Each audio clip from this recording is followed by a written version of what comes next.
qui va l'introduire maintenant dans sa lignée, dans la lignée de Jésus. Regardez. Parce que Ruth a été déterminante, attachée. Elle a pu changer le train de la destinée de tout ce qui descendra d'elle. Quand nous parlons de destinée, nous ne parlons pas de ta réussite professionnelle. Parce que quand on commence à parler de destinée, chacun voit: je serai le plus grand entrepreneur de la ville ou du pays. Je serai le plus riche de ma famille. C'est moi, je dois construire les plus belles et grandes maisons. Ça, c'est des bénédictions qui peuvent en découler.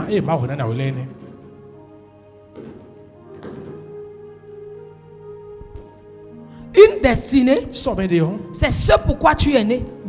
Et ce n'est pas seulement pour toi, mais pour toutes les générations qui descendront de toi. Aujourd'hui, faire le choix de quitter les émotions de connexion pour entrer dans la conviction qui va sceller ta destinée, c'est travailler pour tes enfants. C'est un héritage que tu es en train de laisser pour les siens. C'est le salut de toute la génération qui va descendre de toi. Le nombre de personnes qui descendra de toi. Parce que dans peu de temps, dans quelques années, on te citera non comme un enfant d'une famille, mais on te citera comme ancêtre d'une génération. On te citera comme quelqu'un qui a changé le courant de la vie de quelqu'un. Quelqu'un qui a changé l'histoire d'une famille. Quelqu'un qui a changé l'histoire de toute une génération. À travers sa marche avec le Seigneur. Beaucoup pensent qu'aller à l'église, marcher avec Dieu, c'est juste pour les maisons qu'on va avoir. C'est juste pour ce qu'il faut manger. C'est les biens de la terre. Et jusque depuis que moi je suis né, jusqu'à aujourd'hui, et depuis que mes pères sont nés et qu'ils sont partis, c'est depuis ce moment jusqu'à aujourd'hui, je n'ai vu personne. Je n'ai vu personne sur la terre dire qu'il est parti avec tous ses biens. Même si tu veux qu'on t'enterre dans ta maison afin que les gens ne puissent pas te l'arracher ou vendre. Heureusement que mon père a été enterré à la maison et je sais où il est. Et il n'y a pas, en tout cas pour le moment, personne ne va raser le lieu. Va lui demander. Mon feu père disait: ma maison ne sera jamais la maison du Aladi. Jamais. Même si je ne suis plus ici, vous gardez la maison. Vous préservez. Vous savez, le fait d'être conservatrice, je ressemble à mon père. Il est très conservateur. Très conservateur, pas seulement des choses, mais de l'histoire. C'est un conservateur de l'histoire. De la tradition. C'est un conservateur de tout ce qui peut préserver l'identité culturelle de quelqu'un. Ah, le monsieur là, il avait une fierté d'être mari. Et il te rappelle que être mari là, non seulement c'est une grâce, c'est un privilège. Et je le confirme. Fâche-toi doucement. Oui. Non seulement c'est une grâce, c'est un privilège qui n'est pas donné à tout le monde. Tu ne peux pas savoir. Le privilège qu'il y a dedans d'être marié. Et les gens ils ne peuvent plus savoir. Si tu veux savoir, va chercher les maris. Les meilleures femmes sont là-bas. Les meilleurs hommes sont là-bas. Les meilleurs dirigeants sont là-bas. Les meilleurs intègres sont là-bas. Fâchez-vous. Fâchez-vous. Les intègres sont là-bas. Les choisis de Dieu sont là-bas. Tu ne crois pas? Tu ne crois pas? Les autres ont dit que la jeune fille de Palestine n'a pas trouvé quelque part au centre pour rester. C'est au milieu des collines qu'elle a trouvé. Et dans tout le monde entier. Là-bas. Oui ou non? Oui. J'ai m'en dit oui. C'était une parenthèse. C'est une terre bénie, hein? C'est une terre bénie. C'est moi qui te parle. Tu refuses de croire. C'est pas grave. C'est ta lignée. Laisser un héritage pour ses enfants, c'est entrer dans sa destinée. C'est pourquoi Jésus dans le jardin de Gethsémani s'arrête. Il vit que la coupe était amère. Mais il dit toutefois, pour que l'humanité soit sauvée, que ta volonté soit faite. Toutefois, pour que les co-héritiers avec moi puissent entrer dans leur héritage, que cette volonté soit faite, que ce chemin soit fait. Jésus aurait pu se séparer de son père dans le de Gethsémani. Parce que dans le jardin de Gethsémani, les choses commençaient à être difficiles pour lui. Les choses ont commencé à être difficiles pour lui. Il faut qu'il boive une coupe amère. Laisse-moi te dire une vérité ce matin. Qu'il faut que tu gardes dans ton âme et conscience, que ton subconscient l'enregistre. Sur le chemin de la destinée, il y a beaucoup de vallées. Mais laisse-moi te dire que lorsque la fin du chemin de destinée arrive, la coupe est plus amère. Ce n'est pas les petites coupes de Nivaquine que tu buvais avant là. Ce n'est pas les petites coupes de Vénonia que tu buvais avant. Mais quand on veut finir la dernière épreuve pour sortir du tunnel, pour sortir et rentrer pleinement dans sa destinée, je dis quand si tu tiens bon, je ne sais pas qu'est-ce que tu traverses, je ne sais pas à quel niveau tu es, mais moi je sais à quel niveau je suis. Mais je peux te dire que comme Pierre, je suis sur l'eau de Tibériade.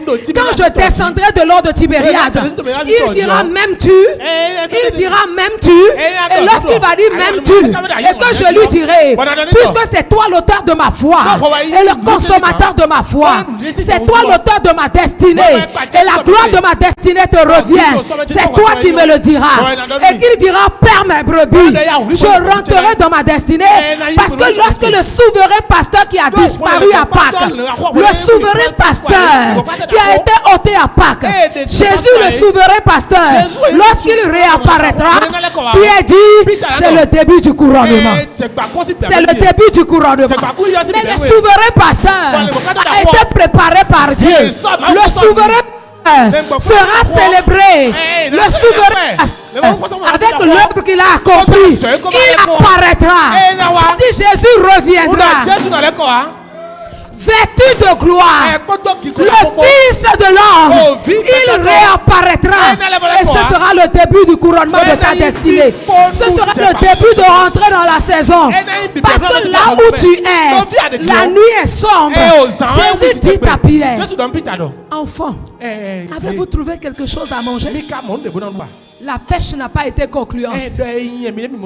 La pêche n'a pas été concluante. Mais c'est pendant cette nuit-là, puisque Jésus avait dit, le souverain pasteur Jésus avait dit à Pierre, va en eau profonde.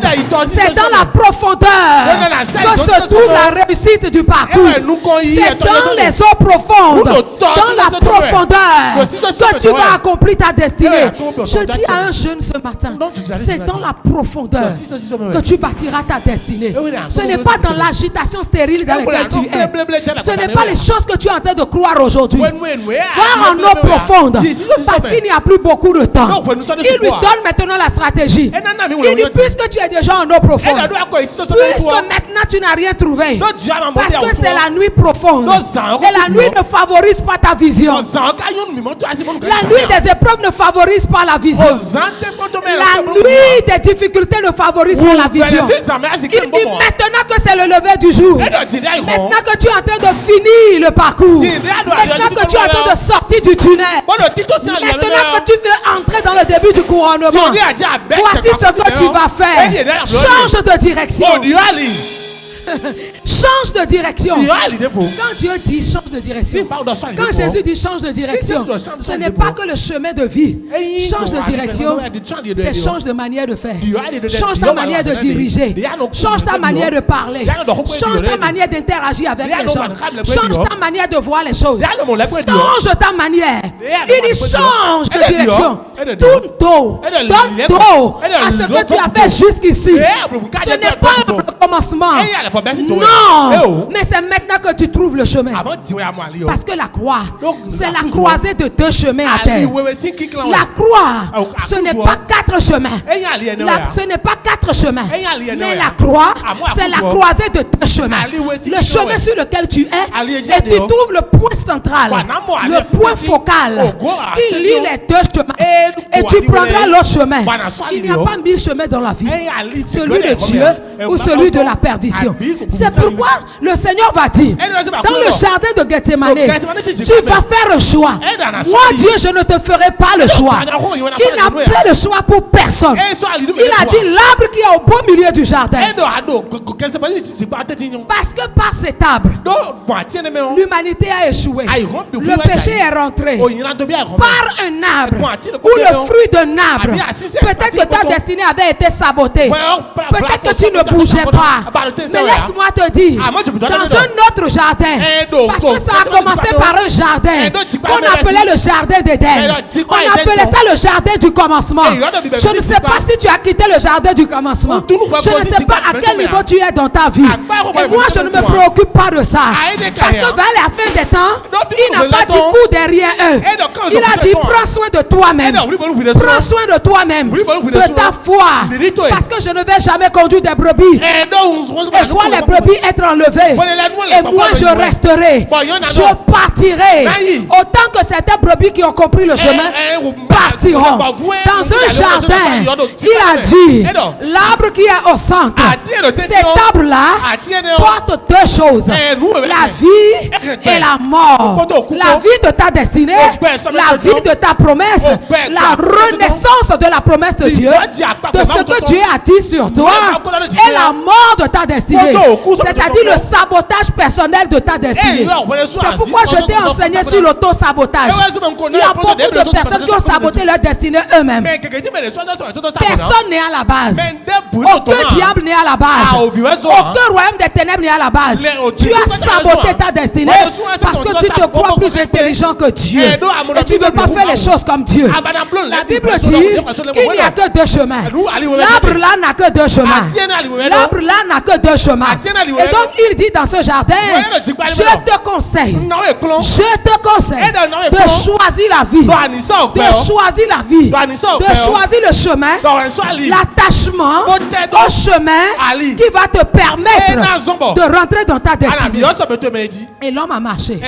Je ne sais pendant combien de millénaires. Puis vers la fin, il nous renvoie encore dans un jardin. Cette fois-ci, ce jardin s'appelle quoi? Celui de Gethsemane. Tout se joue dans le jardin. Laisse-moi te dire ce que c'est que ce jardin. Parce que tu ne vois que spirituellement un jardin de commencement, un jardin fleuri. Au commencement, quand tu marchais avec le Seigneur, quand tu confessais le Seigneur, ce jardin qui est ton cœur est un jardin saint, est un jardin bon. Tu as dit Seigneur, je te servirai. Seigneur, je marcherai avec toi. Seigneur, je m'attacherai. Seigneur, je ne t'abandonnerai pas. Certains ont donné leur vie en prémisse à Dieu. Ils ont dit je te donne premièrement ma vie. Parce que tu passes en premier. Quand tu donnes ta vie en prémisse à l'Éternel, c'est que ton temps est pour Dieu d'abord. C'est lui qui va jouir des prémices de ton temps. Ça veut dire que ton savoir-faire, c'est Dieu qui va jouir de ton savoir-faire d'abord. Le don que tu as acquis, même si tu l'as acquis à l'école, même si tu as payé pour apprendre, quand ta vie est prémisse pour Dieu, c'est Dieu qui va d'abord jouir de la première récolte de ton savoir-faire. Parce que c'est par la grâce que tu es arrivé à ce niveau. Tout ce que Dieu t'a donné, ou tout ce que tu peux avoir dans cette vie, doit être premièrement pour Dieu. Dieu doit prendre la première première place. La place d'honneur absolue. C'est ce que ça doit être. Beaucoup ont donné leur vie à Dieu. Mais comme Anania et Saphira, maintenant qu'ils sont en train de monter, ils n'ont pas le temps de Dieu. Ils n'ont pas le temps de Dieu. Ils veulent diminuer leur vocation. Ils veulent diminuer leur engagement. Ils ont choisi le chemin de la mort. Parce que quand Anania et Saphira, lorsqu'ils sont arrivés à un niveau donné, et ce terrain leur a permis de devenir riches, parce qu'ils ont compris qu'ils sont devenus quelqu'un, qu'ils sont devenus un peu importants, Dieu passe en dernière position. Mais on ne peut pas donner tout ça à Dieu. L'argent là c'est déjà trop. Il faut qu'on enlève un peu. Il faut que je jouisse de tout, de moi-même d'un peu, avant de donner le peu à Dieu. Dieu dit ça ne marche pas comme ça. Ça ne marche pas comme ça. Ce jardin là du commencement, ce jardin d'Éden, c'est ton cœur. Là où aucun homme ne voit, mais que Dieu voit. Dieu a dit, si quelqu'un veut prier, qu'il aille dans la dernière pièce. La dernière pièce n'est pas la dernière pièce de ta chambre. Ce n'est pas la dernière pièce de ta maison. Ce n'est pas la dernière pièce de l'église. C'est au fond de toi caché. Là où moi je ne peux pas voir. Là où aucun homme ne peut voir. Là où ton frère ne peut pas voir. Mais qu'est-ce qu'il dit? Et ton père qui lit dans le secret. Ton père qui lit dans le secret. Et moi je t'ajoute comme Paul. Et ton père qui est assis dans le secret. Il est déjà assis dans ce secret-là. Il est le Dieu de cette pièce.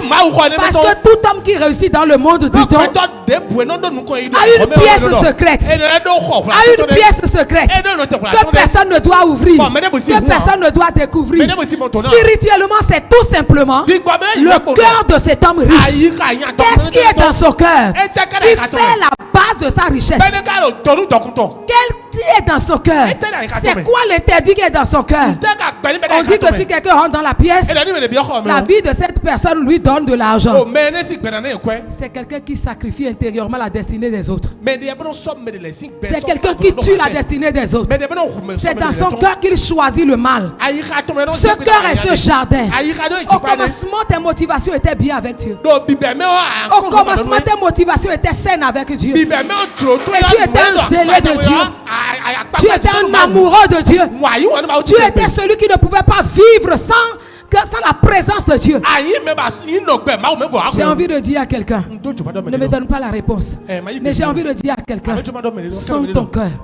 Mets-toi devant le miroir de cette parole que je prêche ce matin. Est-ce que tu es fier de toi? Ne me donne pas la réponse, mais réponds-toi toi-même. Est-ce que tu es fier de toi? Est-ce que tu te sens fiable de là où tu es parti avec Dieu, du jardin d'Éden autrefois? Mais il t'a dit, si tu as choisi la bonne part, si ton cœur est saint, si dans ton cœur j'habite, choisis toujours cette direction. Mais comme l'homme, tu as déjà lâché Dieu. Ce jardin, Dieu t'amène vers où? C'est parce qu'il veut sauver, qu'il permet que la mort arrive, qu'il permet que la difficulté arrive, qu'il permet que le bout du tunnel se pointe, qu'il permet que tu avances vers la sortie. On se retrouve dans le jardin de Gethsémane. Le jardin de Gethsémane, c'est ton cœur actuellement. C'est ton cœur en cette période. C'est ton cœur en cette saison. En cette saison où la marche chrétienne a duré. Ta marche avec Dieu a duré. 3 ans avec Dieu. Mais toi qui t'attendais à ce que 3 ans après, tu ailles déjà au sommet. Que tu aies déjà tout dans ta vie. 9 ans avec Dieu. Pour toi, tu te dis 9 chiffres de l'accomplissement. Parce que j'ai marché 9 ans. Normalement déjà, je dois rentrer dans ma destinée. Tout doit finir. Jésus dit à ses disciples, ce n'est pas à vous de connaître le temps de ce que le Père a fixé.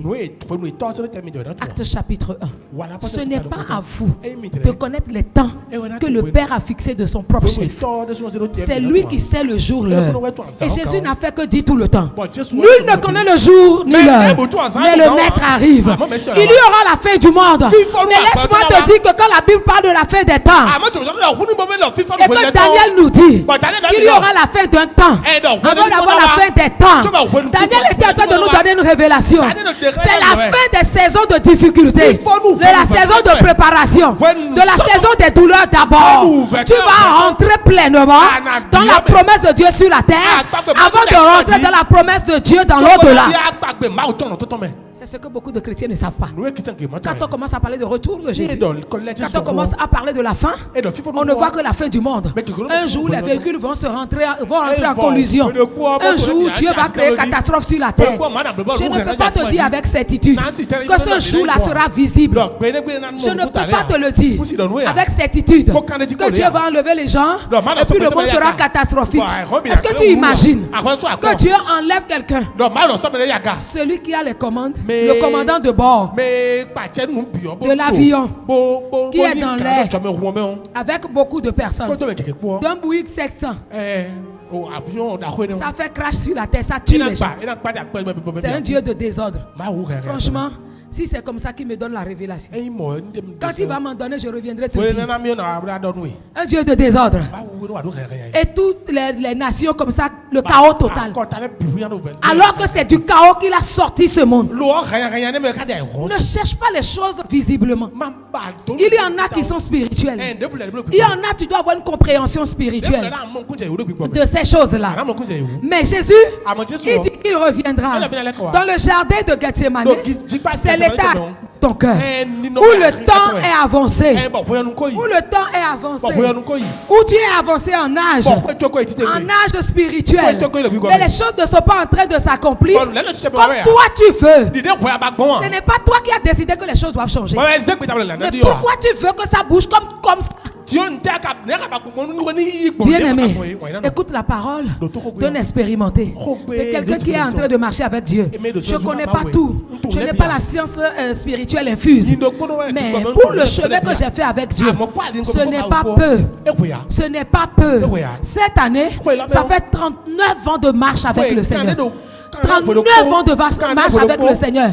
Et je sais que 40, c'est le chiffre de quelque chose. Je sais que 40 ne passera pas inaperçu. C'est ton âge de foi. C'est un âge de foi. Et je te dis, quand tu décides que Dieu fasse les choses comme toi tu veux, tu vas souffrir. Tu seras déçu.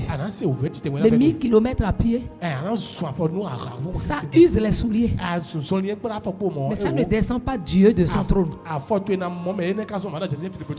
Tu n'as pas compris. 1000 km de mécontentement, de marche de mécontentement. Je ne vais plus servir Dieu. Je ne vais plus aller là-bas.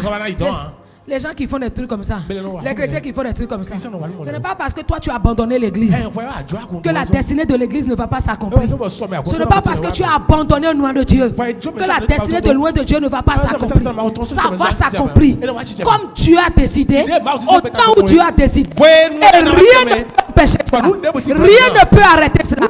Il n'y a rien sur la terre, rien dans le règne spirituel pour arrêter la destinée de quelqu'un qui est attaché à Dieu, de quelqu'un qui est collé à Dieu, de quelqu'un qui est convaincu de ce que Dieu a dit sur sa vie. Dans le jardin de Gethsémane, la mission arrive à un niveau donné. Quand je dis la mission, je parle de ta mission de vie. Je parle de ta promesse de destinée. Lorsque les difficultés sont là, les difficultés sont sur le chemin, la persécution est là. Et tout dans le monde, spirituel ou naturel, a tendance à t'arrêter. Jésus a été arrêté. Parfois les choses ont tendance à t'arrêter, mais parfois les choses s'arrêtent. Jésus a été arrêté. C'est-à-dire que la mission de Jésus s'est arrêtée à un moment donné. C'est-à-dire que ce qu'il est venu accomplir sur la terre s'est arrêté à un moment donné. Et lorsque Jésus a été arrêté, ce n'était pas la fin. Il est arrêté, mais ce n'est pas la fin. C'est le début de ce que Dieu a dit. Parce que la fin sur la terre, la fin visible, annonce le début d'une nouvelle dimension spirituelle. Annonce le début d'une saison glorieuse. Annonce le début de la gloire de Dieu sur sa vie. Dans ce jardin, voici, Dieu met encore une coupe là. L'arbre réapparaît. Actuellement, tu es dans le jardin de Gethsémane. Tu es dans le jardin de Gethsémane. L'arbre est toujours là. Je me suis rappelé, lorsque j'étais allé en Israël, il y a un arbre qui était au beau milieu de l'arbre, du jardin. Ils ont dit que c'est le même arbre. C'est le même arbre sous lequel Jésus était. Le jardin a été encerclé. Certainement parce qu'il ne voulait pas que quelqu'un entre dans cette serre. J'ai dit, par la foi et par acte prophétique, je voulais m'abaisser à travers les barres de fer, prendre une pierre. Le jardinier m'a repris sévèrement. Je l'ai fixé. Il était mécontent. Je n'ai rien entendu de ce qu'il a dit parce qu'il ne comprenait pas français. Et il n'a pas parlé anglais non plus. Il a parlé sa langue, je ne sais d'où il est. Mais quand il a fini, je lui ai juste dit, pardon, donne-moi une pierre au centre de l'arbre. Il m'a regardé, il m'a logné et il est parti. Et il me refait encore la main comme pour dire, je t'ai dit bouge de là. J'ai changé de position et suis debout en train de le regarder. Du milieu là-bas du jardin, il tourne la tête comme pour voir si je suis encore là. Cette fois-ci, je lui ai dit, I beg you, give me one stone. Just one stone. Juste une pierre au milieu de là-bas. C'est comme si il comprenait bien cette langue. Il est parti. J'étais là en train de prier. Quand j'ai senti une présence, il était venu devant les barres de fer là, exactement comme les portes de l'église. Il m'a donné la pierre. J'ai pris cette pierre. Je sais ce que j'en ai fait par la foi. Je sais ce que j'en dis par la foi. Et je l'ai gardé jusqu'ici. Dans le jardin de Gethsemane qui est toujours ton cœur. Jésus, la Bible dit, Jésus, il est resté sur une pierre. Il a tourné la tête vers Jérusalem. Il a pleuré sur Jérusalem. Il a eu pitié de Jérusalem. Je ne veux pas rentrer en profondeur. Il a eu pitié de Jérusalem. Il a eu pitié de ce peuple. Il a eu pitié de cette ville. Il a pleuré sur Jérusalem. Sur cette pierre-là. Et le Père va lui dire, de deux choses l'une. À la fin d'un chemin difficile, à la fin d'un cycle difficile, un choix s'impose. Il y a toujours un choix qui s'impose. Un choix intérieur ou un choix audible. Un choix intérieur ou un choix audible. Mais il y a un choix. Quand Abraham était arrivé à la fin de ce chemin d'incertitude, ne sachant pas où il va, un choix s'impose. Avant de faire ce choix, c'est le premier qui nous a montré qu'est-ce qu'il faut faire. La Bible nous dit, Genèse chapitre 13, Abraham alla sur son genou. Il a prié. Il a parlé à Dieu. C'est quand il est allé sur ses genoux, quand il s'est levé, il dit, viens ici l'autre. Si tu prends la gauche, je prendrai la droite. Si tu prends la droite, je prendrai la gauche. Pourquoi n'a-t-il pas dit, si tu vas devant, j'irai derrière. Si tu vas à gauche, j'irai à droite. Il n'y a que deux chemins. Parce que cet arbre, depuis le commencement, qui va servir à la croix, n'a que deux chemins. Il n'y a pas quatre. Il n'y a pas 6, il n'y a pas 1000 chemins, il n'y a que deux chemins. Restez attaché à Dieu par conviction ou se séparer de Dieu et retourner sur le chemin sur lequel on était. La croix, ce n'est que la croisée de deux chemins. Ce n'est que la croisée de deux chemins. Et ce n'est que deux chemins. Visiblement, il y a un chemin. Et visiblement, il y a un autre. Le chemin sur lequel tu es, tu as quitté ce chemin. Lorsque tu arrives au centre, au point focal, soit tu continues, tu traverses, tu continues. Et ta destinée restera telle qu'elle était depuis le commencement. Ou tu changes de direction pour aller là où Dieu te demande d'aller. C'est à toi de choisir. C'est à toi de choisir. Là où tu es en train d'aller, c'est un carrefour de décision.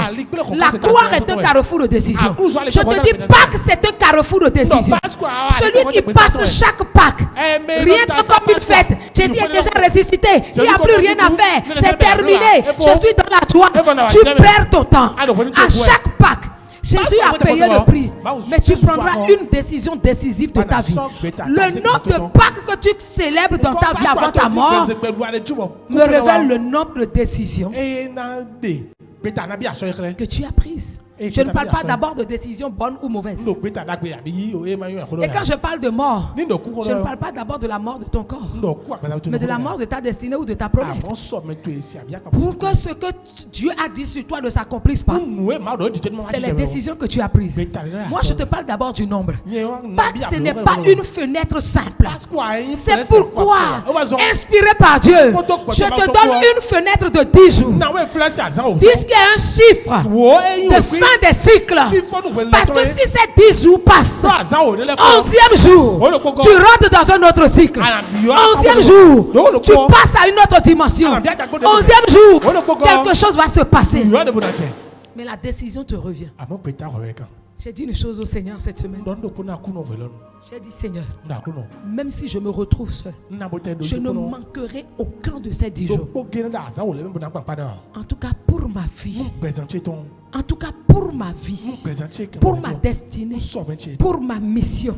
Parce que si je ne rentre pas dans ma destinée, il y a des gens qui ne rentreraient pas dans les leurs. Il y a des gens qui ne rentreront pas dans les leurs. Parce que le chemin par lequel je rentre dans la mienne est révélateur pour quelqu'un qui va rentrer dans la sienne. C'est révélateur pour quelqu'un qui va rentrer dans la sienne. Alors c'est un choix qu'il faut faire. Et là, le jardin de Gethsemane nous rappelle maintenant le jardin dans lequel la décision sera prise. Le jardin dans lequel la décision sera prise. Et Dieu montre à Jésus, voici ce qui va arriver et qui va marquer la fin de cette saison difficile, où on te cherche partout depuis 3 ans. On est en train de te chercher à gauche, à droite depuis 3 ans. Parce que la Bible nous dit, quand Jésus finit de prêcher, les pharisiens viennent pour l'arrêter. Il leur passe au milieu des doigts. Personne ne peut arriver. Et Jésus a dit, personne ne prend ma vie. C'est moi je la donne. Personne ne prend ma vie. Et moi je la donne. C'est lui qui choisit de donner sa vie. Et le Seigneur lui dit, l'heure est arrivée où tu vas devoir t'arrêter. Tu vas t'arrêter. Les choses auront tendance à t'arrêter. Accepte et arrête-toi. Accepte et arrête-toi. Arrête-toi. Voici ce qui va se passer. Mais je serai avec toi. Je serai avec toi. Pour traverser cette eau, pour traverser ce jardin, pour traverser cette difficulté, je serai avec toi. Je dis à quelqu'un encore, la traversée de Pâques 2026 est décisive pour ta vie. Si Jésus a traversé, nous allons traverser. Si Élie a traversé, c'est qu'en retour, Élisée va traverser. La première traversée du Jourdain de Élie ne concerne pas Élisée. Élisée ne traversait pas son Jourdain. C'est Élisée avait accompagné Élie dans la traversée du Jourdain. Parce que ce n'est qu'après qu'Élie, quand l'ange parle, il dit à Jean que ceux qui ont des oreilles entendent, que ceux qui ont un cœur pour comprendre comprennent. Ce n'était pas la traversée d'Élisée. Ce n'était pas la traversée d'Élisée. C'est la traversée d'Élie. Mais Élisée était là. Élisée a traversé avec Élie pour comprendre comment on traverse. Parce que ce qui est sûr, Élisée va traverser. Il n'y a rien à faire. Élisée va traverser. La traversée de Jésus, pour pour rentrer dans la gloire de Dieu n'était pas la traversée des disciples. Ce n'est pas la traversée des disciples. Les disciples sont restés. Lui, il a traversé. Il est parti parce qu'il dit, je pars, mais je reviendrai. Je pars, je ferai une place. Et je reviendrai vous chercher. Je pars, mais je reviendrai vous chercher. Je vais vous faire une place là où je suis, dans la gloire dans laquelle je serai, l'élévation dans laquelle je serai. Je vous préparerai une place. Mais vous ne rentrez pas au même titre que moi. Vous restez là-bas. Il y a votre traversée que vous allez traverser. Élisée a vu comment on traverse. Quand Élie a été élevé, Élisée maintenant en retour doit traverser le chemin. Mais pour que sa traversée à lui soit facile et qu'il rentre maintenant dans sa gloire. Parce que la gloire d'Élisée n'était pas en haut. La gloire d'Élisée se trouve dans la ville derrière. Se retrouve dans le territoire où Élie a quitté. Élie était le prophète de la nation. Il avait une onction. Et il part de ce territoire. Okay. Élisée l'a suivi. La gloire de Élie, pour laquelle Élie a traversé beaucoup de chemins à Gilgal, à Bethel, à Jéricho, au Jourdain. Sa gloire est en haut. Dignement élevé comme Jésus. Dignement élevé comme Jésus. Dans la gloire du Père. Mais la gloire d'Élisée qui était restée attachée par conviction, sa gloire se trouve dans la ville où Élie a quitté. Dans la dimension où Élie a quitté. Au lieu où Élie a quitté, Élie avait préparé une chaise avant de partir. Aucun des 50 fils de prophètes n'a vu la chaise. Ils se sont séparés de lui. Élisée seul a vu qu'il y a une chaise qui se libère. Élisée seul a vu, j'ai un trône de destinée dans laquelle je dois rentrer. Et ce n'est qu'en m'attachant à cet homme. Pourquoi? Seul Élie va donner les clés de son trône, de sa chaise, de sa gloire à quelqu'un. Ce ne serait pas quelqu'un d'autre qui viendra donner. Même si Dieu dit, c'est Élie qui va transmettre. Que Dieu te donne la sagesse de la reconnaissance des connexions et des relations. Dieu peut t'appeler comme un serviteur puissant, un homme de Dieu qui a porté cette onction. Seul acceptera de mettre la corne, de pencher la corne. Dieu peut t'appeler à être un entrepreneur influent, à réussir tes affaires. C'est écrit sur ta destinée. Mais un seul homme à qui Dieu a donné cette gloire va pencher la corne pour toi, va te transmettre les clés. Mais lorsque tu trouves que tu ne peux jamais être par conviction de l'esprit attaché par loyauté à quelqu'un qui va pencher la corne ne se penchera jamais. C'est ainsi que beaucoup de personnes sont restées dans le sillage de ils sont restés à côté de l'homme qui tient la corne. Mais la corne ne s'est pas penchée. Aussi vrai qu'Elishama et tous ses frères sont restés dans la sphère de l'homme qu'on appelle Samuel, qui est venu avec la corne. Et ils ont voulu avoir la corne. Ils ont privé quelqu'un de la corne. Et eux, ils sont arrivés. Ils sont restés dans la sphère de la corne. David était ailleurs. David était ailleurs. Seigneur, je prie en ce moment que tu accordes cette révélation des David qui se trouvent dans le champ, des David qui se trouvent quelque part. Ce matin, Père, je la révélation de ceux sur qui je dois pencher ma corde, de ceux qui sont quelque part dans la douleur, dans les souffrances, qui attendent, qui prient, qui sont attachés à toi, afin que la corne soit maintenant renversée. Mais laisse-moi te dire, Samuel ne voulait pas aller oindre quelqu'un d'autre.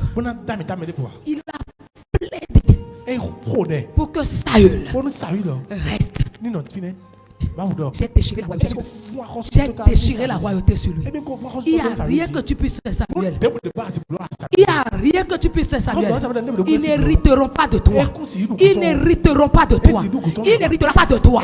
C'est quelqu'un d'autre que j'ai trouvé, qui se trouve loin quelque part, qui connaît la valeur de ce que tu portes, qui connaît la gloire de ce que tu portes. Il y a quelqu'un qui est loin de toi. C'est ainsi que tu as dit à Élie, va chercher Élisée. Il est dans un champ quelque part. Élie avait voulu déposer le manteau chez lui. Dieu dit non. C'est une manière pour Dieu encore de dire, je vais déchirer la royauté sur les gens de ta maison. Mais va ailleurs. À tel endroit, tu déposeras le manteau là-bas. Tu déposeras le manteau là-bas. Élisée était resté attaché. Élisée a dit, laisse-moi juste embrasser mon... Il a quitté le champ. Il s'est attaché maintenant à l'autre. Dans le jardin de Gethsémani, Dieu dit, il y a une décision. Jésus regarde ce qui reste à faire, ce qu'il a déjà traversé. Il reste la volonté du Père. Il sait que c'est pour ça qu'il est arrivé. Il est destiné à la mort sur la croix. Parce que Dieu a dit, qui enverrai-je? Les anges ont regardé les archanges. Les archanges ont regardé les chérubins. Les chérubins, ils ont regardé les 24 vieillards. Les 24 vieillards ont regardé Dieu. Il dit à son fils. Le fils dit, j'irai.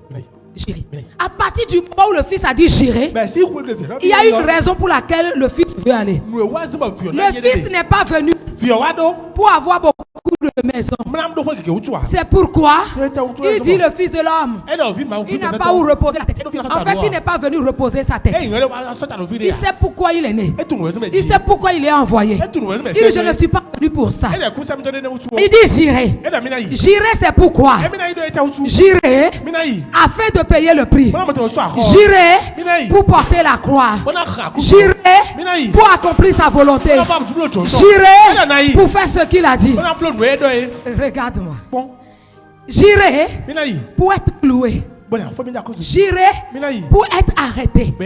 J'irai pour être arrêté. Arrêté au point focal. J'irai pour être immobilisé par les hommes. J'irai afin qu'ils arrêtent mon œuvre. J'irai qu'ils arrêtent mes actions. J'irai pour qu'ils me fassent du mal. J'irai pour qu'ils me transpercent la côte. J'irai pour qu'ils me tuent. J'irai pour porter la croix. J'irai pour porter le fardeau. J'irai pour eux. Mais en aucun cas le Père n'a dit ils t'aimeront parce que tu as porté. En aucun cas le Père lui a dit ils vont t'applaudir parce que tu veux porter leur croix. Parce que celui qui est venu comme un sauveur, c'est celui que les sauvés maltraitent. Celui qui vient comme un sauveur, c'est celui qui est méprisé par les sauvés. Parce qu'ils ne connaissent pas le prix. Il n'y avait personne pour faire cela. Il n'y avait personne pour accomplir cela. Et il est arrivé dans le jardin de Gethsémani. Il se retrouve devant un arbre. Cet arbre, l'arbre qui va servir à la croix. Mais c'est en même temps l'arbre qui va servir à la gloire. L'épreuve que tu refuses de traverser, les difficultés que tu refuses de traverser, la sécheresse financière que tu refuses, la correction de ta vie que tu refuses, parce que quand on te corrige, ta foi s'étouffe, parce que ta foi ne veut pas être corrigée, ton jardin ne veut pas être nettoyé, quand on te reprend par la parole, dans ton cœur te dit c'est une forme d'insulte. On ne peut pas me dire ça. On n'a qu'à me laisser tel que je suis. L'amour véritable de Dieu, ce n'est pas l'amour qui te laisse dans le péché. On doit te montrer que que le péché c'est un péché. On ne va pas te tuer. Mais le péché c'est un péché. On va te discipliner pour le péché. On va te mettre à l'écart. Parce qu'en te mettant en te sortant peut-être de la communauté, en te mettant à l'écart, on te met dans le jardin de Gethsemane. Et dans ce jardin de Gethsemane, c'est aussi ton désert. Et Dieu dit c'est dans le désert que l'homme entend ma voix. C'est lorsque l'homme se retrouve seul qu'il entend ma voix. Ce n'est pas un bannissement. Si tu te retrouves discipliné dans ton église, ce n'est pas un bannissement. Ce n'est pas un abandon. Ce n'est pas parce qu'on te déteste, mais c'est parce qu'on t'aime. Et on te met dans les conditions où tu chercheras la face de Dieu, où tu prendras la décision qu'il faut. Beaucoup de gens ont été disciplinés dans les églises. Au lieu de prendre la décision de rester jusqu'à ce que Dieu fasse ce qu'il doit faire, ils sortent du jardin. Ils descendent de la table d'opération. Ils font l'auto-sabotage de leur destinée, croyant qu'ils ont fait quelque chose. Bien aimé, tu reprends le chemin de ta vie. Jésus dans le jardin, il se retrouve en face de cet arbre, comme dans le jardin d'Éden. Et il sait que cet arbre du jardin, qui était au milieu du jardin, c'est cet arbre-là qui fera la croix. Parce que par l'arbre, le péché est rentré. Et par le fruit de l'arbre, ce qui est sorti de l'arbre, la grâce, le pardon, le rétablissement sera accordé. Jésus regarde face à cet arbre. Il va prendre une décision. Une seule décision. Une seule décision. Il sait que la croix va arrêter. Il sera cloué. Ses actions seront clouées. Plus rien ne va aller encore. Ses mains seront clouées. Il ne peut plus accomplir des choses. Et il sera oublié, abandonné. Ses côtes seront percées. Il aura mal. Les hommes lui feront du mal. Mais il regarde. Il dit parce que c'est pour ça que j'ai dit j'irai. Pour que ma destinée s'accomplisse. Et que de la croix je passe à la gloire. Que de la croix je passe à la gloire. Afin de délivrer l'humanité. Et aussi rentrer dans ma destinée. Je porterai la croix. Toutefois, que ta volonté soit faite. À partir du moment où tu as pris cette décision, les choses sont allées très vite. Si tu prends cette décision, les choses vont très vite. Prends la bonne décision. Les choses changeront radicalement. Jésus s'est levé. Après cette prière, Jésus a accepté. Bien aimé, laisse-moi te dire. Le fruit de cet arbre. Qu'est-ce qui a été dans la croix que Jésus va porter? Ce qui a été lourd, c'est qu'il a porté ce qui va le condamner. Il a engendré ce qui va le condamner. C'est la destinée qu'il porte qui va apporter la condamnation. C'est la destinée qu'il porte. La destinée royale qu'il porte. La destinée qu'il porte pour délivrer toute une nation. Pour délivrer tout un peuple. Le fardeau qu'il portait en ce moment, c'est le bien qu'il veut faire à l'humanité. Le lieu qu'il veut donner à l'humanité. Ce que Jésus a porté, ce qu'il a condamné jusqu'à la croix, ce qui a fait qu'il a été arrêté, qu'il a été jugé. Et justement, c'est pourquoi Jésus s'est retrouvé sur le chemin de la croix, dans la douleur. C'est parce que il était simplement Zabulon. Il était simplement en train de donner une maison, une demeure que Dieu a appelée. Il veut leur donner une terre pour que leur destinée s'accomplisse. Il veut simplement, spirituellement, leur donner une terre, leur donner un lieu, leur permettre de rentrer dans leur destinée. Parce que Zabulon, c'est la maison de l'Éternel. C'est la maison de l'Éternel. Parce qu'il veut que chaque pelé de Dieu, chaque personne sur la terre puisse avoir une demeure dans laquelle Dieu verra. Dieu viendra les voir. Dieu va les établir Père dans cette demeure. Dieu va les établir Père dans ces nations-là. C'est ce qu'il portait. Je ne sais pas qu'est-ce que toi tu portes. Quelle est la destinée que tu portes? La douleur, les épreuves, les condamnations, les jugements viennent de ce que tu portes, viennent de la destinée que tu portes. Si c'est une grande destinée, le fardeau est lourd. Ce que est porté, c'est la destinée de toute une nation. Ce que Esther portait, c'est la délivrance de toute une nation. Une nation que le royaume Médo-Perse, que les hommes influents du royaume Médo-Perse ont décidé de tuer, ont décidé d'enterrer.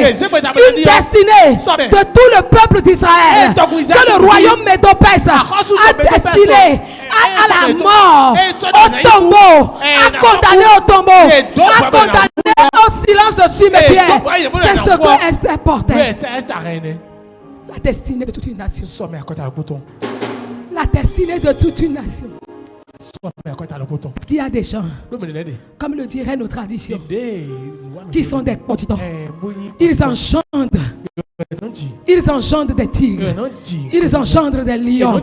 Ils n'engendrent pas des poussins. Ils n'engendrent pas des moutons. Ils engendrent des géants. Ils engendrent des géants. C'est ce que Esther portait. Parce que Esther était esclave de sa destinée. Esther n'était pas esclave du royaume Médo-Perse. Esther n'était pas esclave du roi Xerxès. Mais Esther était esclave de la destinée royale qu'elle portait. C'était une impératrice. Jésus l'a porté. Pendant qu'il portait cette destinée qui va sauver toute une nation, il arrive dans le jardin de Gethsémani. Je parle à quelqu'un ce matin. Il arrive dans le jardin de Gethsémani.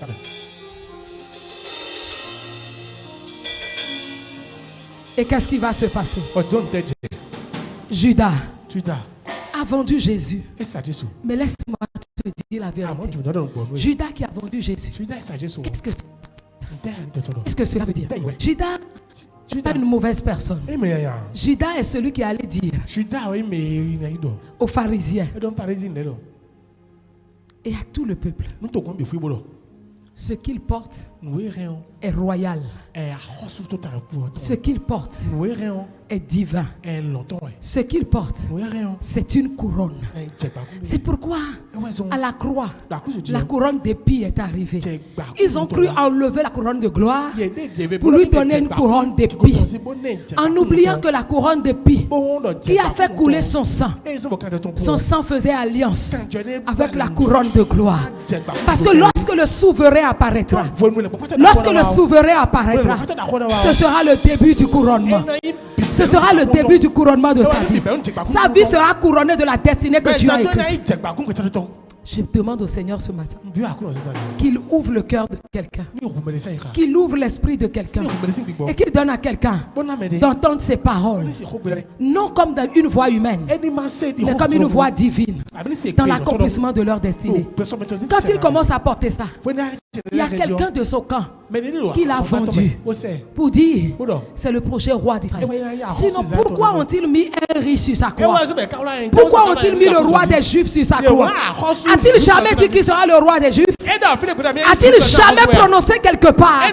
Partout il faisait des miracles, partout il parlait. A-t-il dit quelque part: oui, je suis le roi, ou je suis le prochain roi des Juifs? Il ne l'a jamais dit. Il ne l'a jamais dit. Peut-être qu'il ne sait pas qu'après avoir porté cette croix, après avoir porté cette destinée, il sera le roi des Juifs. Peut-être qu'il ne sait pas. Peut-être qu'on ne le lui a pas dit. Mais il y a quelqu'un qui a vu. Mais qui l'a dit à Judas? S'il ne l'a jamais dit à Judas, s'il ne l'a jamais dit à un de ses disciples, s'il ne l'a jamais dit audiblement, mais comment Judas l'a su? Comme Pierre l'a su par révélation. Il dit: tu es quoi? Tu es le Christ qui nous a été envoyé. Judas l'a su par révélation. Il dit: ne le dites à personne. Au moment où Jésus disait: ne le dites à personne, Judas était là. Judas a entendu. Judas a entendu la prophétie. Judas savait. Et Judas va leur dit, le prochain roi des Juifs, c'est ce Jésus que vous voyez. C'est cet homme qui n'a l'air de rien. Alors les pharisiens ont décidé de lui ôter la vie. Les pharisiens ont décidé d'effacer ce qu'il porte, d'enlever ce qu'il porte. Mais lui, il avait le choix dans le jardin de Gethsemane d'accepter que cette destinée soit effacée ou de la porter jusqu'au bout. Ou de la porter jusqu'au bout. Cette Pâque est une Pâque de décision pour toi.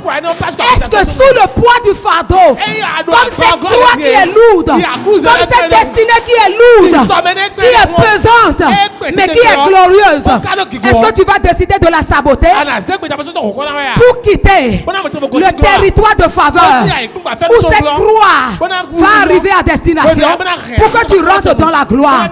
Parce que la croix doit retourner dans le jardin. Tout elle a été pris parce que ce n'est qu'un chemin. Ce n'est qu'un chemin. Et là, cette croix que Jésus porte, Jésus a décidé d'aller jusqu'au bout. Il a décidé d'aller jusqu'au bout, de porter la croix jusqu'au bout. La Bible nous dit qu'à un moment donné, Joseph d'Arimathée, il va dire: laisse-moi porter. Laisse-moi porter. Parce que sur ce chemin de destinée, il y a des personnes sincères qui porteront la croix avec toi. Il y a des personnes sincères qui vont décider de garder. Mais voici, la Bible nous dit que Joseph d'Arimathée, il a dit: laisse-moi porter la croix avec toi. Jésus lui dit, tu veux porter cette croix? Jésus n'a pas refusé. Joseph a pris la croix. Il a porté. Mais la Bible nous dit que lorsque Joseph il a commencé à porter cela, ce n'est que simplement une révélation que Jésus lui a donnée pour lui dire: tu ne peux pas porter ma croix avec moi. Je dis à toute personne qui décide de m'abandonner sur le chemin de destinée, je n'en veux à personne. Je n'en veux à personne. Parce qu'il n'y a personne pour porter ma croix. Il n'y a personne pour porter ma croix. Il n'y a que moi pour porter ma croix. Il n'y a que moi seul qui portera ma croix jusqu'à arriver à la destination où je dois porter. La Bible dit que Joseph, lorsqu'il a cette croix, il ne pouvait pas la porter loin. Elle était si lourde. Elle était si lourde que Jésus était obligé de reprendre sa croix parce qu'il ne portera que pour eux-mêmes. Et lorsque cette femme arrive et commence à pleurer, Jésus lui dit: y a-t-il une femme? Elle vient au... Y a-t-il une femme? Y a-t-il une femme? Y a-t-il une femme? La Bible dit que lorsque cette femme est arrivée, elle s'est mise au pied de Jésus. Elle s'est mise au pied de Jésus. Elle pleurait. Parce que quoi? Il y a des personnes qui sont compatissantes dans ta douleur de destinée. Ce matin, du haut de ce propitiatoire, par cette onction que je porte, toute femme, toute personne, tout chrétien sur la terre, Seigneur, qui regarde le film de ma destinée, qui pleure, qui compatit à ma douleur, qui prie pour moi, qui intercède pour moi, ce tissu, ce linge que je sanctifie comme un symbole spirituel, comme un symbole spirituel. La Bible dit: Jésus s'est abaissé. Non seulement qu'elle a touché cette femme avec cette femme a nettoyé le visage de Jésus. Et le visage de Jésus est sorti, est resté dans ça. Et ce voile, cette femme est partie avec une grâce. Est partie avec une grâce. C'est-à-dire le visage de Jésus faisait recours à la révélation de ce que Jésus vivait. Que cette femme au retour verra le visage de Jésus dans le lin qui va le couvrir, dans le voile qui va couvrir sa vie, dans le voile de grâce, de faveur et de gloire qui va la couvrir. Parce qu'elle a pris son linge pour essuyer le visage de Jésus.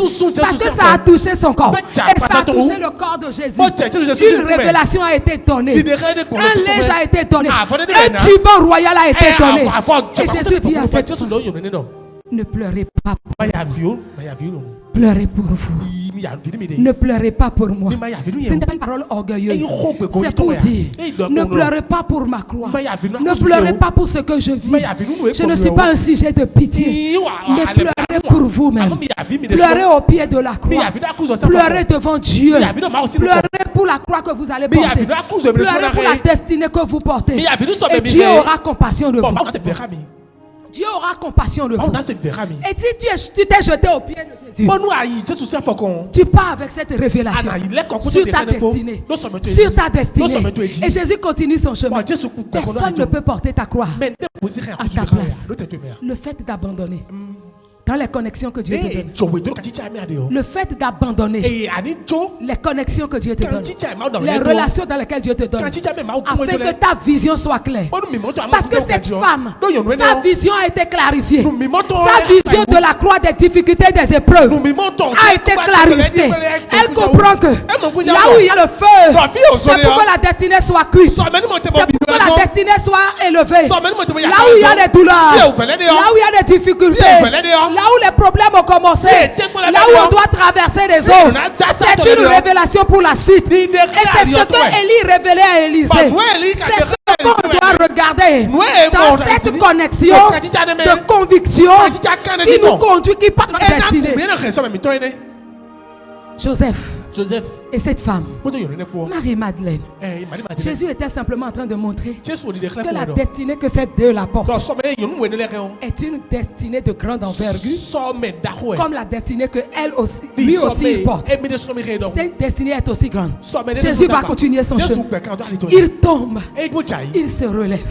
Jésus tombe, Jésus se relève. Il avance vers sa croix. Il tombe, il se relève. En ce moment, quand tu tombes dans les difficultés, quand tu tombes dans l'abandon, quand tu tombes dans les douleurs, quand tu tombes dans le manque, relève-toi. Ne reste pas dans ta chute. Ne reste pas là où tu es tombé. Il n'a jamais dit que ce serait facile. Il a dit que ce n'est pas impossible. Il n'a jamais dit que ce serait facile. Il a dit que ce ne serait pas impossible. Alors quand tu tombes, relève-toi. La Bible nous dit Jésus avance. À des moments donnés sur le chemin, Jésus tombait. Il tombait. Il tombait. Il tombait dans la douleur. Il tombait dans les frustrations. Il tombait dans le mépris. Il tombait dans l'abandon. Pendant ce temps, il y a des gens qui l'ont abandonné. Pierre n'était pas là. Ceux sur qui il comptait pour bâtir sa mission. Parce qu'il a dit, on t'appellera désormais Céphas. On ne t'appellera plus Simon. On t'appellera Céphas. Sur cette pierre, je bâtirai mon église. Il n'a pas dit je bâtirai l'église de Dieu. Il a dit je bâtirai mon église. Je bâtirai ma mission. Pierre était un support pour Jésus. Parce que c'est dans sa maison que Jésus a vécu pendant 3 ans.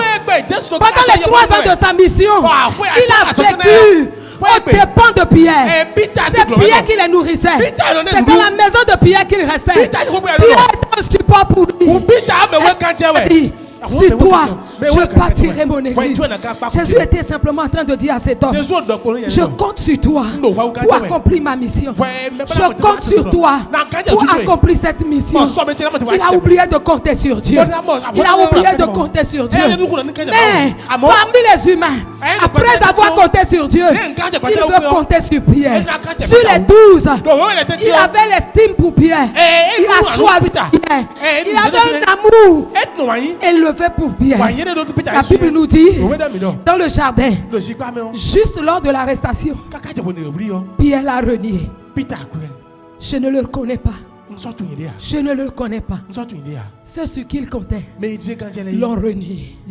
Lorsque les gens te renient, que ce soit tes géniteurs, que ce soit tes collaborateurs, que ce soit ceux-là sur qui tu comptes dans une mission, dans un projet, dans une vision, change maintenant de direction. Change de direction. Ne compte plus sur eux. Dieu ne t'abandonnera pas. Dans l'épreuve, il dit, je ne te laisserai pas. Même si tes géniteurs t'abandonnent, moi je ne t'abandonnerai pas. Jésus n'avait personne sur qui s'appuyer encore. Jésus n'avait personne sur qui s'appuyer encore. lorsqu'il était dans le jardin, il n'y avait personne sur qui il va s'appuyer. Alors qu'est-ce qu'il va faire? Pierre n'est plus là. Il va dire, Seigneur, je m'appuie sur toi. Seigneur, je m'appuie sur toi. Mon Père, je m'appuie sur toi. Je m'appuie sur toi. Mais lorsque le Père, il s'est déjà chargé du péché de l'humanité, le Père l'a abandonné. Jésus va s'appuyer sur sa croix. Il va s'appuyer sur sa croix. Il va s'appuyer sur la destinée. Celle qu'il porte. Il va se relever. Autant de fois il tombe. Ne renie pas ta destinée. Celle que tu portes. Quels que soient les défis, les difficultés, les problèmes, ne renie pas ce que tu portes. Ne vends pas ce que tu portes. Ne sabote pas ce que tu portes. Ce n'est pas parce que tu as été arrêté. Ce n'est pas parce que tu es persécuté. Ce n'est pas parce que tu es méprisé. Ce n'est pas parce que peut-être tu es condamné que tu vas rejeter ce que tu portes. Garde fièrement et fermement ce que tu portes. Garde fièrement ce que tu portes. Parce que pour que cette destinée s'accomplisse, la Bible nous dit qu'à Golgotha, ça s'est accompli au milieu de quoi? Des bandits, des voleurs, des condamnés à mort. Il va porter sa croix jusqu'à ce qu'il arrive. Il arrive à Golgotha, la sortie de la ville. La sortie de la ville. Un tas d'ordures, un dépotoir. Là où on jette les ordures. C'est là-bas qu'il s'est retrouvé. C'est là-bas qu'il s'est retrouvé. Avec sa croix. Ce qu'il portait, la destinée qu'il portait. La Bible nous dit que cette croix qui a été élevée, ils ont écrit. Ils ont écrit le roi des Juifs. Lorsqu'il est arrivé là, ils l'ont déshabillé. Ils l'ont mis à nu. Le monde croira. Le monde croira que lorsqu'on va te salir, lorsqu'on on va mettre ta nudité dehors, que plus personne ne te respectera, que tu ne servirais plus à rien, qu'ils vont t'humilier et que personne ne servirait. Ça dit que tu ne servirais plus à rien, à personne. Mais la Bible me dit, c'est là cette croix, c'est au milieu de ces épreuves, parce qu'il a tenu bon, il s'est attaché, il a pris la décision qu'il faut à Gethsemane et qu'il est allé jusqu'à la croix. Que certains ont vu le jardin de Gethsemane comme le jardin d'Éden. Ce sera le commencement de la foi des vrais appelés de Dieu. Ce sera le début de la foi, de l'attachement, de la conviction des vrais élus de Dieu, des vrais choisis de Dieu, de ceux qui ont tenu bon. Jusque-là, ils ont changé de chemin à la croix de Golgotha. Ils ont dit, ce n'est pas un homme, un humain comme nous, qui peut tenir le coup jusqu'à traverser cela. Il mérite la gloire, il mérite les honneurs, il est digne d'être élevé, il est digne d'être acclamé, il est digne d'être célébré, il est digne d'être adoré. Il mérite que nous l'honorions. Il mérite qu'on s'attache à lui. C'est dans ça que les hommes s'attacheront. Parce qu'ils verront quelque chose de divin en toi. Et c'est pour cela que ce matin, que je dis, tu mérites la gloire et tout l'honneur. Je lève mes mains pour t'adorer. Et je bénis ton Saint-Nom. Tu mérites la gloire et tout l'honneur. Pendant que tu chantes ce cantique, regarde à ce que Jésus a fait sur la croix. Et demande-lui, Seigneur, donne-moi cette détermination. Donne-moi cette détermination de prendre cette décision. Maintenant que je suis dans ce jardin de Gethsemane, donne-moi cette capacité. Tu mérites la gloire et tout l'honneur. Je lève mes mains pour t'adorer et je bénis ton Saint-Nom. Tu mérites la gloire et tout l'honneur et tout honneur. Je lève mes mains pour t'adorer et je bénis ton Saint-Nom, car tu es grand. Tu fais de si grands miracles. Il n'y a pas de Dieu comme toi. Il n'y a pas de Dieu comme toi, car tu es grand. Tu fais de si grands miracles. Il n'y a pas de Dieu comme toi. Nul n'est comparable à toi. Est-ce que tu peux parler au Seigneur? Donne-moi cette détermination. Ne sois pas silencieux. Seigneur, donne-moi cette détermination de porter ma destinée. De porter ma destinée. Aussi lourde qu'elle sera comme une croix. Donne-moi de porter ma destinée. Donne-moi, Seigneur, de garder ferme cette destinée. De ne pas me séparer de toi. De ne pas me séparer de cette vie de foi, de cette communion, de cette consécration qui va me tenir jusqu'au bout. Est-ce que tu peux parler à Dieu? Parle à Dieu rapidement. La Bible dit que c'est après avoir porté cette croix, accepter l'humiliation, accepter le mépris, accepter le rejet, accepter l'abandon, accepter la condamnation, accepter les frustrations. Lorsqu'il a accepté tout cela, accepter de s'arrêter, accepter de ne plus avoir d'œuvre, accepter que ses œuvres soient clouées, accepter que ses pieds soient cloués, accepter que l'épée lui transmette le côté. Ce n'est qu'ainsi. Accepter d'être déposé au cachot et qu'on ferme la pierre. C'est ainsi qu'il y a de l'espoir. C'est ainsi qu'il y a de l'espoir. Qu'il en soit ainsi au nom de Jésus. Qu'il en soit ainsi au nom de Jésus.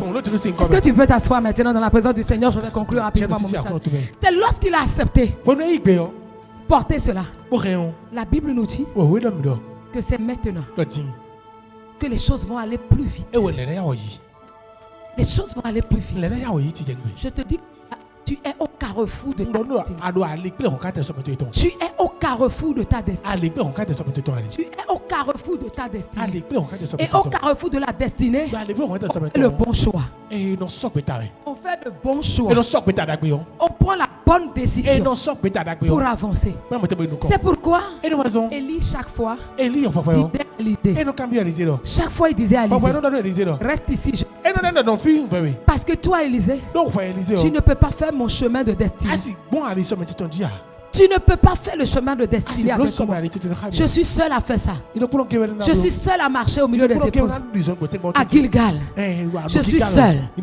Je suis seul à prendre cette décision. Gilgal, c'est le lieu de la détermination. C'est un lieu où on prend des décisions radicales. Il était en train de dire à Élisée, ou de montrer à Élisée, à travers la loyauté d'Élisée, l'attachement d'Élisée et la vision claire d'Élisée, de comprendre qu'il ne peut pas être hissé, il ne peut pas être le numéro 2 de Élie. Maintenant que Élie s'apprête à aller à une autre position, que lui, il ne peut pas s'asseoir sur ce trône, il ne peut pas porter ce manteau s'il ne reste attaché dans les épreuves d'Élie, pour voir comment on agit à chaque niveau, pour comprendre qu'est-ce qu'il faut faire à chaque niveau. J'ai eu une épreuve il y a 6 ans. Et dans cette épreuve il y a 6 ans, j'ai montré, j'ai organisé comment on peut sortir de l'épreuve. Et mieux, je l'ai enseigné en disant, j'ai titré mon sermon de cette période, comment cette muraille s'est affaissée et comment ce qui te ébranlé ne m'a pas ébranlé. Et j'ai montré 6 années après, une épreuve similaire arrive. Tout le monde me dit, je ne sais pas qu'est-ce qu'il faut faire. Dis-moi qu'est-ce qu'il faut faire. C'était 6 années perdues. C'était 12 jours perdus. 12 jours de démonstration, de révélation qui étaient perdus. Personne ne pouvait dire, comme Élisée, ramasser le manteau, déchirer en deux, rouler le manteau et commencer à faire ne serait-ce qu'exactement ce que Élie a fait. Il fallait dire, voilà.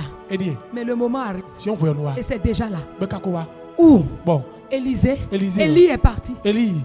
Élisée n'a personne pour lui dire maintenant qu'est-ce qu'il faut faire.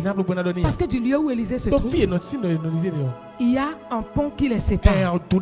Il y a quelque chose qui les sépare. Le contact avec Élie n'est plus facile. Le contact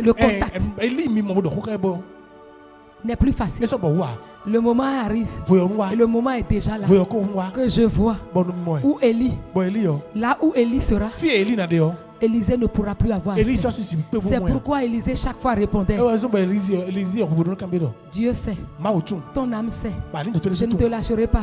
Ce n'est pas que je reste comme des pierres d'ornement, mais je regarde, je discerne, j'apprends, je m'attache, je suis déterminé. Parce qu'à Gilgal, c'est un lieu radical de décision, de détermination, de circoncision de cœur pour prendre la place qu'il faut. À Gilgal, c'est le lieu où on sort de la mêlée pour prendre sa position. À Gilgal, c'est le lieu où on ne laisse pas les gens nous perdre le temps. C'est comme cette femme qui saignait depuis 12 années. Elle est passée au milieu de la foule. C'est comme à Gilgal. La foule ne l'a pas empêchée. Elle dit, je passerai au milieu d'eux. Même s'il faut que les gens me piétinent, qu'on me piétine. Si quelqu'un va me faire tomber, même s'il y a la chaleur, même si je transpire, en tout cas ce qui est sûr, je dois prendre ma position. Cette femme est passée au milieu de la foule jusqu'à aller toucher Jésus. Gilgal, c'est le lieu de décision. C'est le lieu de décision où on sort de la mêlée, où on se positionne. Mais l'année du positionnement est en train de finir. C'est le lieu où on se positionne. C'est pourquoi la marche avec Élie a commencé à Gilgal. Il dit, je vais à Gilgal. Élisée dit, c'est le bon endroit. Parce que c'est là, c'est à Gilgal qu'on commence. La détermination. Dans la détermination, être prêt à ne pas abandonner Dieu, ou à ne pas abandonner Naomi, à ne pas abandonner Élie, à ne pas abandonner les connexions de destinée, mais d'aller jusqu'au bout. C'est le lieu où on prend la décision. Quand il a quitté l'étape de Gilgal, et c'est ce que je vais t'enseigner certainement le dimanche à venir, quelles sont les différentes étapes où on doit tenir ferme jusqu'à rentrer dans sa destinée. Quelles sont les marches par lesquelles on rentre dans sa destinée. Mais lorsque Élisée a pris cette détermination, a pris cette décision, a commencé par marcher, il est allé jusqu'au bout. L'Esprit de Dieu lui a donné de tenir debout, de tenir ferme. Et Jésus à la croix, par contre, lorsqu'il a été cloué, c'est là où on l'a déposé, dans le cachot. On l'a lié. C'est là où on l'a lié que la gloire de Dieu a commencé à se manifester. Parce qu'il fallait faire ce lieu. Pourquoi? Sinon, les hommes diront, c'est nous qui avions poussé Jésus dans sa gloire. C'est nous qui avions amené Jésus dans sa gloire. C'est le lieu où personne n'est capable de faire quoi que ce soit. Car dit-il, de la boue je te sortirai et je te ferai asseoir à la table des rois. De la boue je te sortirai. Mais il faut que tu passes dans la boue. Il faut que tu passes dans la vallée de Bourbier. Dans le vallée de Bourbier, que tu passes dans la boue, on va te salir dans la boue. On va salir ton nom. On va salir ta personne. On va salir ton œuvre. On va salir ton ministère. On va salir les choses à toi. Ils ne savent pas que quelque part sous d'autres cieux, surtout quand on parle des trucs thérapeutiques, la boue a une valeur thérapeutique. C'est ça que nous appelons le gasoul en esthétique. C'est-à-dire que ça a une vertu sur le corps. Quand on met la boue sur ton corps et ça se sèche sur ton corps, ça a une vertu thérapeutique. Et puis ça a aussi des substances nutritives qui rendent ta peau saine, qui enlèvent le gras. La boue dans laquelle ils sont en train de te traîner, la boue dans laquelle ils sont en train de traîner ton nom, la boue dans laquelle ils m'ont mis, c'est cette boue là qui a une vertu thérapeutique. Je ne peux pas m'enliser dans la boue. Parce que le Saint-Esprit est avec moi. Le Saint-Esprit est dans la vallée du Bourbier avec moi. Ce n'est qu'un parcours de destinée. Ce n'est qu'un parcours de destinée. Au contraire, ils sont en train de bien faire. C'est cette boue-là. Lorsqu'elle passe dans le feu, la boue qu'ils ont mise sur ma vie, qu'ils ont mise sur ta vie, c'est cette boue-là. Quand ça rentre dans le feu des difficultés, ça se sèche. Et ça devient quoi?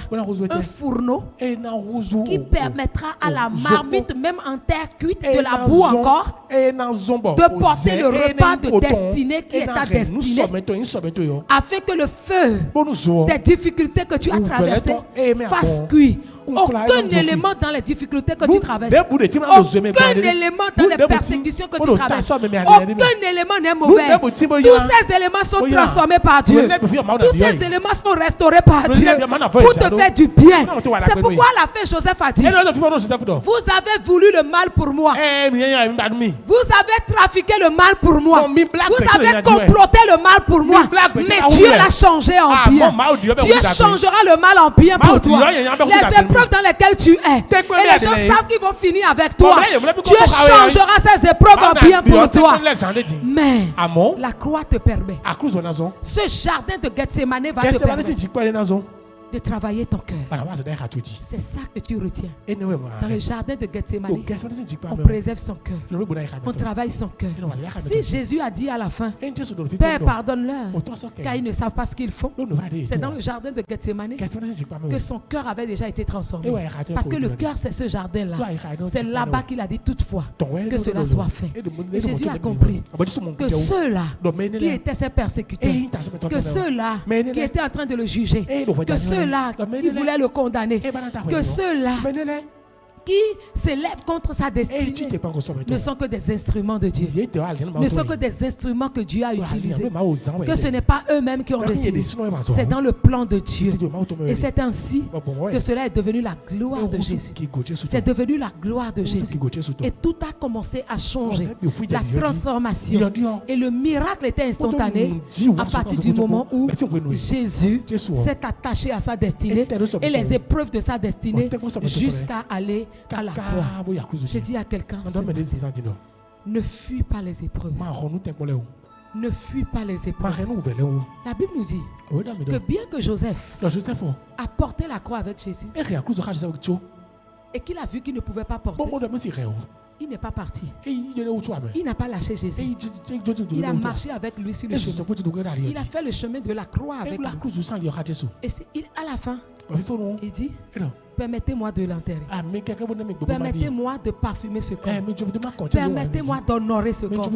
Permettez-moi d'élever celui-ci. Joseph veut dire bénédiction.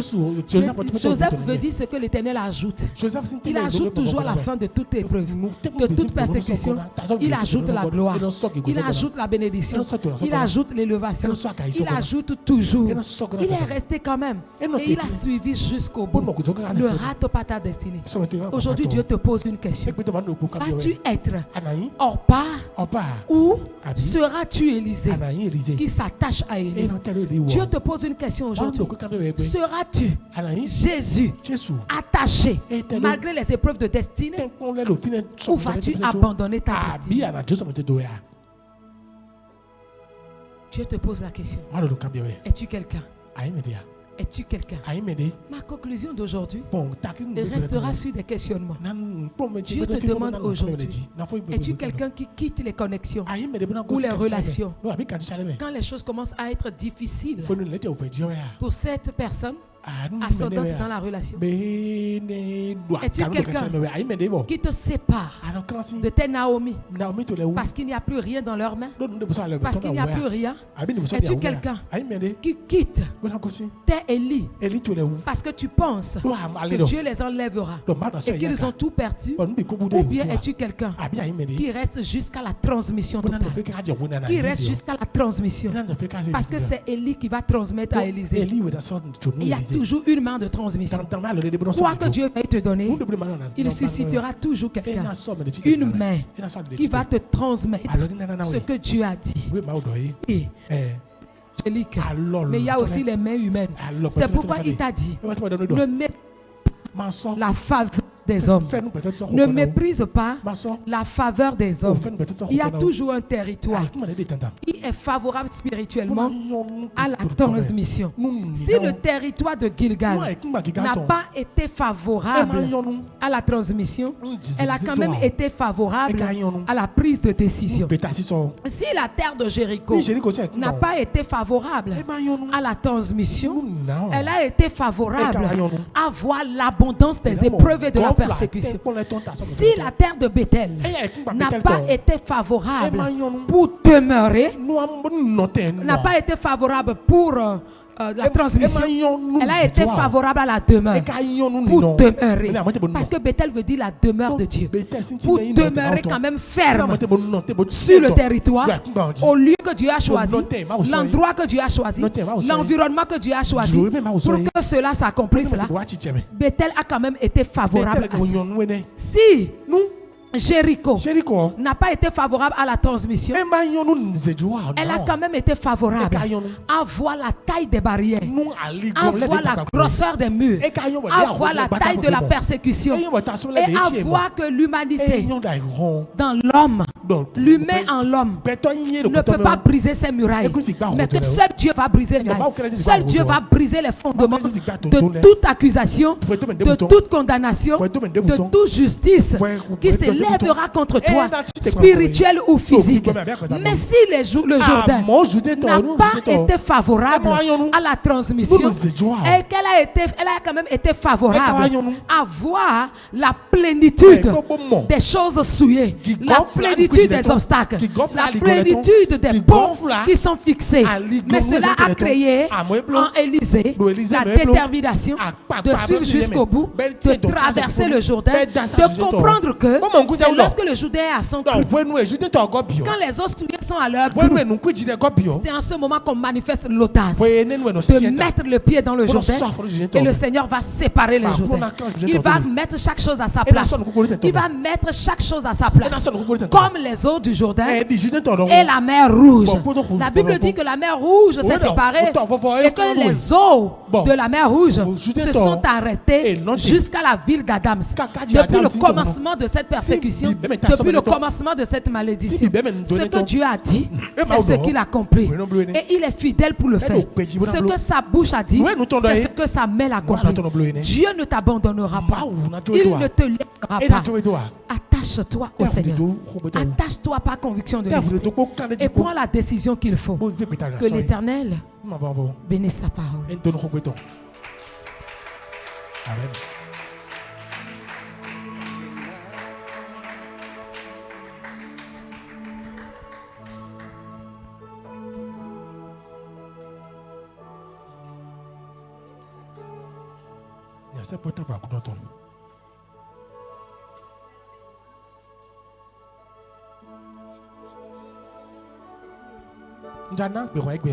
Parce que nous allons commencer le temps de prière au pied de la croix pour ma délivrance.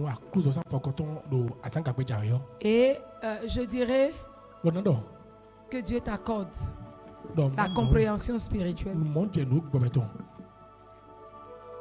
de prendre au sérieux ces 10 jours de camp.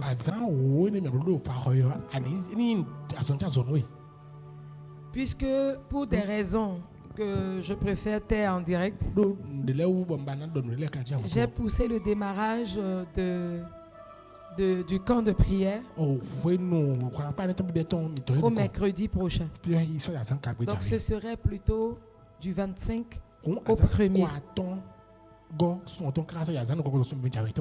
Oui, du 25, non pas au 1er, au 3, au 5. Non, c'est pas le 5. Au 3. Du 25 au 3. Le 3, c'est le vendredi. Donc, incluant le jeudi 5, qui est le 2 avril, et le vendredi 5, qui est le 3. Oui. Donc, tout cela se passera à Rose. Et comme je l'ai dit dans l'élément, si tu n'as pas quelque chose qui t'empêche de déménager sur le lieu du camp, fais-le. Déménage. Prends ta moustiquaire. Prends ta natte. Il y a une douche là-bas pour que on puisse se laver. Tes ménages, ce serait mieux pour toi. Parce qu'il y aura des activités dans la journée et aussi dans la soirée. Mais si tu as des obligations professionnelles qui vont empêcher cela, alors les soirs, ne restez pas. On n'a pas dit que ça va commencer à 22h. On n'a pas dit que ça va commencer à 20h. Ça va commencer à 19h. Ça va commencer à 19h. C'est 18h30, mais avec un léger retard jusqu'à 19h, on commence le programme. Ce serait vraiment pour nous un temps d'édification. C'est un temps de jeûne et de prière.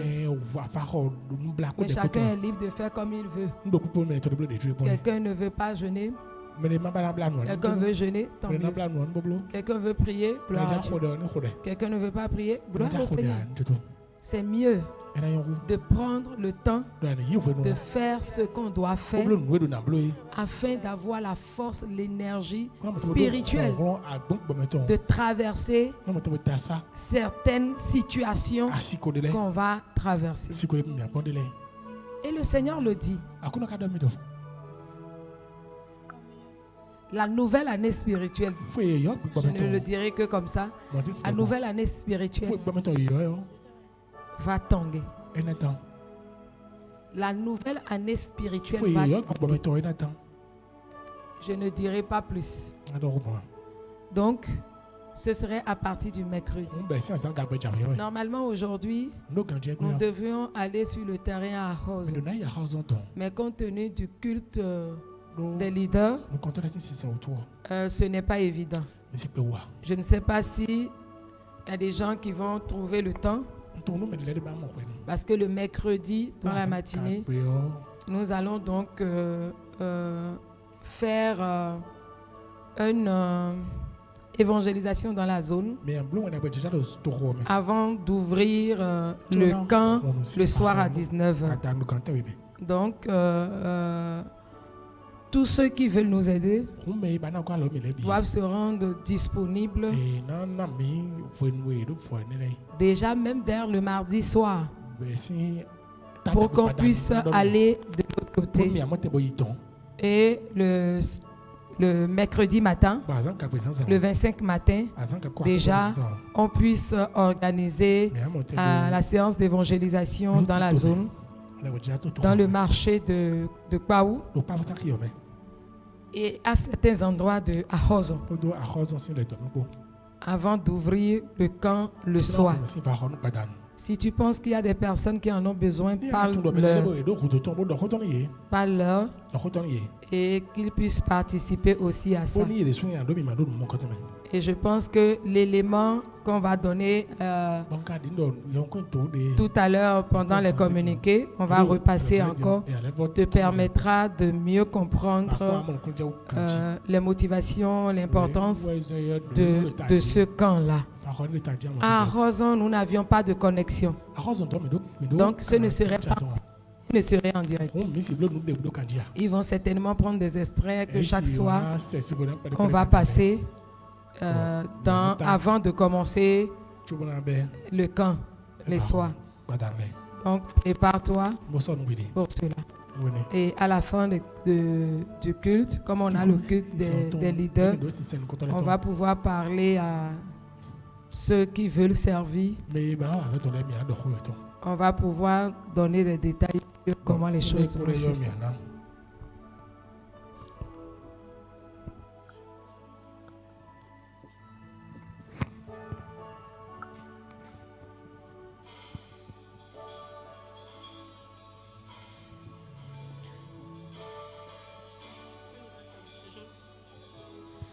Par ton sang, j'ai trouvé la vie. Jésus, par ton sang, j'ai trouvé la vie. Jésus, par ton sang, j'ai trouvé la vie. Par ton sang, par ton sang. trouvé la vie. Jésus, par ton sang, j'ai trouvé la vie.